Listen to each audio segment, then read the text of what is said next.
I prefer following the breath simply because I consider it to be the purest form of meditation, in the sense that while it may take me longer to settle down and it may take more practice to maintain the focus on the breath, given the fact that I'm not repeating a mantra, as I get better at being able to maintain my attention where I choose to put it, I'll be able to use that to watch the thinking. And when I start to watch the thinking and start to watch the emotions as they arise and start to watch the sensations in the body, I'm now awake to my life instead of identifying with the voice in my head, which puts me to sleep, because now I'm living the life the voice tells me I'm living instead of living in the real life. I'm back in the dream world instead of living in the real life. So that's basically it. TM is no different than this. It's just a matter of what you're focusing your attention on. In that case, it's a mantra. There are a lot of meditation practices that use visualization, to create an image in your mind and pay attention to the image. Right? But the way I look at it is I see all this as really having the same fundamental purpose, and that purpose is for us to realize the possibility of being awake, to realize the possibility of being happy, satisfied, and at peace. That is our birthright. It's our natural state. You could say that meditation is a state of being that's already the case, but we have it in the background. Your awareness is a state of being that's already the case, but it's been in the background because you've been busy thinking. You've been busy in the world. You've been busy paying attention to the circumstances and the situations. Because the way we learn to live our lives is that the circumstances and the situations are what we're depending on to be happy. Or we're trying to avoid and escape from, so that we are out of danger because we feel threatened by certain circumstances. So everybody's preoccupied with being in the world and dealing with circumstances and thinking about it and trying to understand it and trying to get better at living life, improvement, improving myself, becoming more effective in living my life, being more powerful, which means being powerful means I can produce the results that I intend to produce in my life. That's power. Well, if you're powerful, the thing you want to produce more than anything is well-being, isn't it? If you have the power to do it, the thing you want to produce more than anything is peace of mind, satisfaction, and happiness, isn't it? And so if that's the case, then you want to get access to what will allow that experience to be available to you. And the teachings tell us it is available to us, but first you have to calm this nervous system down. You have to calm this mind down. You have to be able to see what you're looking at, which means you got to get out of the thought activity, and then you start to discover things as they actually are. It's very important to understand, as much as we as human beings are in denial about it, the evidence is very clear that given the condition we are in, we are unable to act in our own best interest. This is a hard thing to swallow, but it's true. If you pay attention to your life and your behavior and the quality of that life, and whether you're happy, satisfied, and peaceful, it becomes evident that we're very limited, if at all, we live in a condition that could be described as detrimental. We live in a condition that we're a detriment.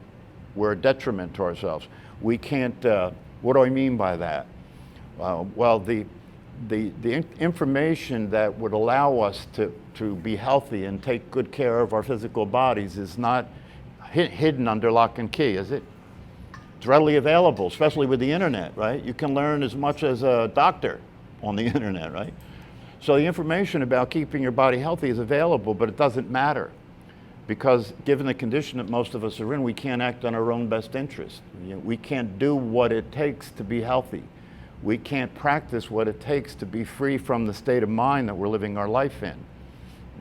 So by practicing meditation, you gradually start to have the power to cause results. You gradually start to have the power to see things as they are and see what's not working so that you can get it to work.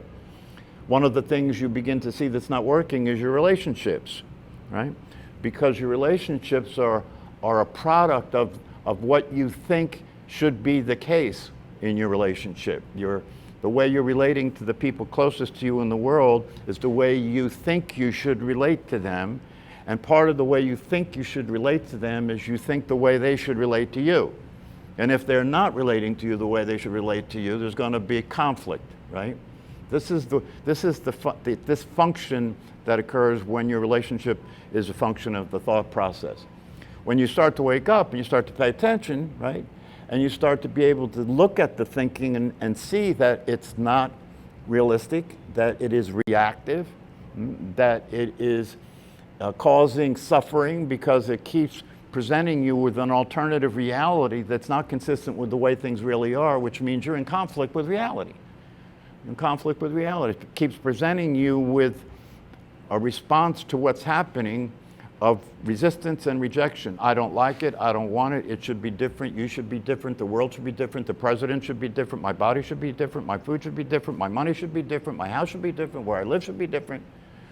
This is the state of mind that we're living in all the time, that's judging and evaluating everything and resulting in misery. So what we begin to do is begin to stay awake consistently and pay attention to what this voice in your head is saying.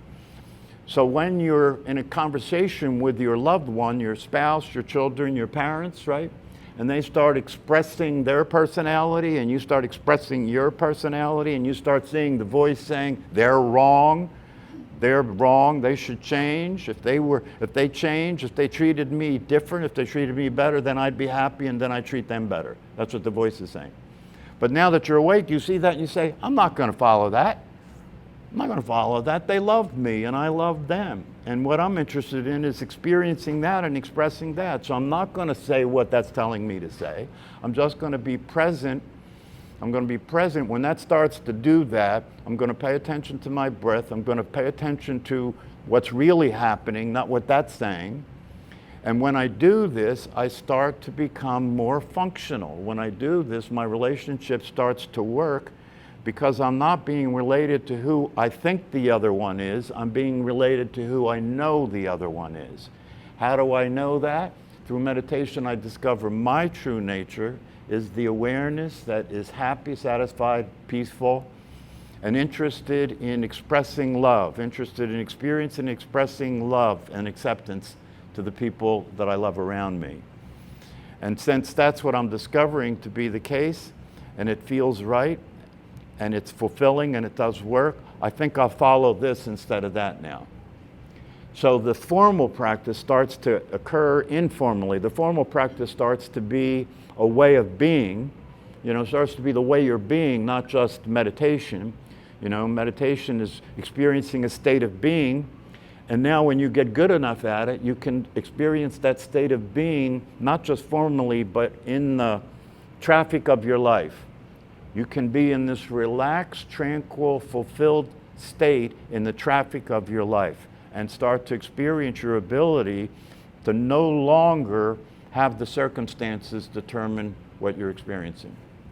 No longer have the circumstances. So it can be bad weather and you can be happy. You can have a physical disorder or something can be going on with the body, but you can still be happy, satisfied, and peaceful. Why?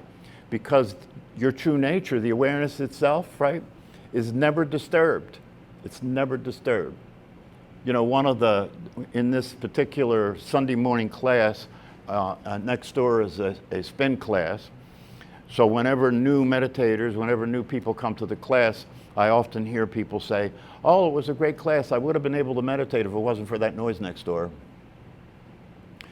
This is what happens when you listen to the voice in your head. It's telling you that that sound is a disturbance. It's not a sound, it's a disturbance. It's a distraction. And once it says it's a distraction and you believe what it told you, now you can't meditate. So one of the things that I suggest to people is when it comes to meditation, that's a special time when you shouldn't be listening to that because it's going to try and talk you out of meditation, right? Because if you succeed in meditation, it's out of business. It's out of business. So eventually, through practicing meditation and establishing your ability to remain awake and pay attention, right? Eventually you can get back and make friends with that voice, right? But when you come back and make friends with it, you're not living in its house anymore. It's living in your house now, right? So instead of the voice in your head being what you listen to live your life, right? You listen to it only when it's saying things that are consistent with what's true. And when that starts to happen, it's your friend now. Until that happens, it's not your friend, because its operation is the survival at all costs. It doesn't care about whether you're happy, satisfied, or peaceful. All it cares about is whether your personality stays in existence. Your personality is being generated by the voice in your head.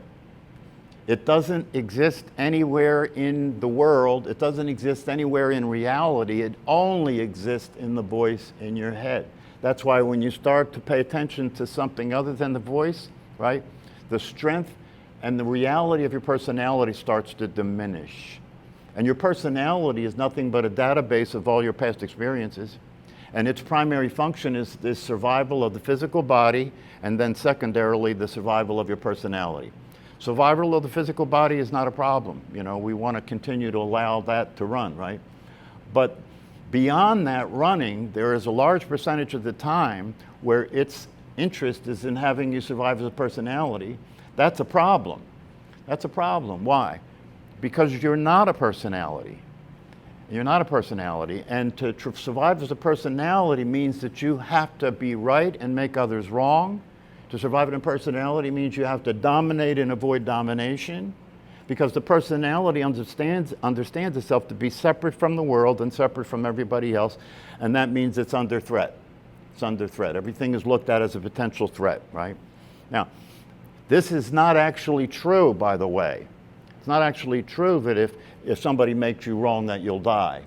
It's not actually true that unless you're dominating all the situations you find yourself in that you'll die.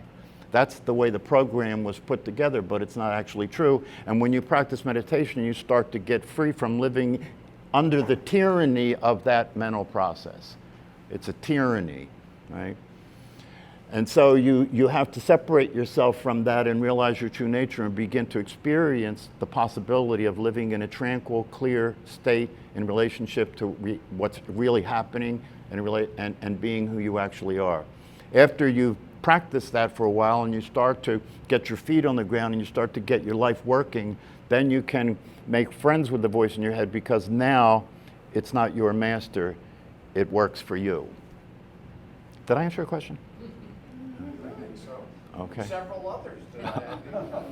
Okay, good. Any other questions about the technique or the teaching? The teaching is critical. That's why in meditation classes the teacher has to give a talk. Because if left to your own devices, you can't possibly establish a meditation practice. You can't even eat well. You can't even sleep well. How are you going to establish a meditation practice, right? So you need a teaching and a teacher will talk to you about the truth and talk to you about how important practicing meditation is, because your life literally depends on it. If you don't wake up and discover your true nature, you will live your life as a robot. You will live your life as a mechanical individual that's being run by this mechanism called the ego in your head, right? And you'll be coping, struggling, and trying to be in control and trying to be happy until the body drops dead. That's a typical human life. So if you've had the blessing of hearing this teaching, right? If you hear something here that's resonating, you know, why is it resonating? Because it's resonating with something that you already are. That's who I'm talking to. I'm not talking to who you think you are, right? That would be a waste of my time. I'm talking to who I know you are. You know, one of my teachers, Paul Hederman, when he gives talks, he talks similar to the way that I've been talking to you, and one of the people came up to him after the class and said, I have to be honest with you, Paul. Everything you said went right over my head. And Paul said, beautiful, that's where I was aiming. Because I'm talking to who I know you to be. That's the one that can meditate. That's the one that can experience happiness, well-being, and peace of mind. And the teaching and the teacher helps to stimulate your motivation, helps to inspire you, helps to present you with the possibility so it's real for you, so you understand that this is something that you are experiencing right now, and if you practice meditation consistently, it'll be the way you're living your life. and you'll get to have the possibility. You'll get to experience the possibility, right? But it's not free lunch. It requires commitment, conviction, dedication, persistence. In the end, the thing that will determine whether you succeed in establishing a practice and whether you succeed in being awake in your life and enjoying your life is whether you persist with the truth. Whether you pay attention, whether you understand the truth when you hear it about who you are and what is real, and you persist in practicing that truth. If you persist in practicing that truth, you cannot fail because what's true is already the case. If you persist in practicing meditation and practicing the truth, you cannot fail because who you are is already who you are, and who you are as the awareness that is already who you are is already peaceful, happy, and satisfied. You're practicing meditation to get out of the condition that is blocking that experience. That's what you're doing when you practice meditation. If you come to this class and practice meditation here, you will have begun to establish a meditation practice. And it'll be a workable process because if you have somebody that can guide you, can coach you, can answer the questions, that can nudge you back into line again when you go off. Because when I talk to people that I'm working with to teach meditation, it's always the same story. I ask them a week later, how did the practice go? Oh, it went fine. But I got so restless that I stopped before the time was up. Well, then you didn't do the practice. One of the things you have to understand about this practice is you set a time to practice, right? And you use a timer to time yourself, and you set a time to practice. What happens during that time does not matter. It's still a practice. People think, oh, I didn't meditate well. I'm not good at it. My mind keeps racing. It's uncomfortable. This isn't for me. That's a mistake. You just listen to the voice in your head that I've been warning you about, right? You have to stay with this no matter what. You practice when you're happy, you practice when you're sad, you practice when you're in physical pain, you practice when you're comfortable. You practice when you have bad circumstances and good circumstances. You just keep practicing. And just by practicing over time and practicing the technique, you will get better at it and better at it. You'll start to get a feeling for it. You'll start to know what it's like to be in a state of being, in a state of meditation. And when that happens, when you're not doing the formal practice, all of a sudden you'll realize, oh, I'm awake, I'm aware. I can see the voice in my head. I can see what's really going on here, right? That's when you started to become fully alive, started to become experiencing your life, actually experiencing your life, right? And you get to experience being in the world but not of the world. That's a good thing, given what's on the news every night, right?